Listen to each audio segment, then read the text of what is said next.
इस सृष्टि में 5 राक्षस ऐसे हुए जिनको मारने के लिए भगवान को या देवी को स्वयं अवतार लेना पड़ा। पहला नाम आता है रक्तबीज का। रक्तबीज एक ऐसा राक्षस था जिसको देवी ने मारा तो मारते ही उसका खून जो था जहां गिरता था वहीं पर नया राक्षस पैदा हो जाता था। इसे देख करके देवी को बहुत क्रोध आया। उन्होंने काली का रूप लिया और काली का रूप लेने के बाद उसको जब गला काटा तो गला काटने के बाद उसका खून देवी ने स्वयं पी लिया ताकि कोई और राक्षस वहां पैदा ना हो। तभी देवी रक्तदंता कहलाई। दूसरा राक्षस था जालंधर, जिसने पूरे संसार में हाहाकार मचा रखा था और देवी पार्वती को उन्होंने तंग करने का प्रयास किया। ऐसे में भगवान शिव को बहुत क्रोध आया और भगवान शिव ने उसका सिर धड़ से अलग कर दिया। ऐसे ही हिरण्यकश्यप आता है। हिरण्यकश्यप पराक्रम था, वो बहुत अधिक था। देवताओं के साथ साथ मनुष्यों को बहुत तंग करता था।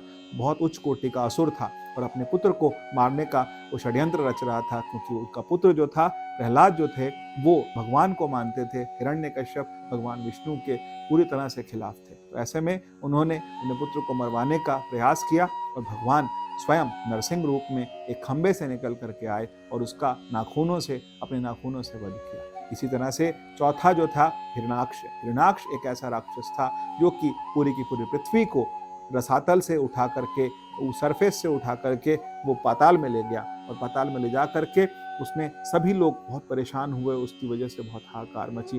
तब भगवान ने वराह रूप लिया और पृथ्वी को उठा करके फिर दोबारा रसातल पर लेकर के आए।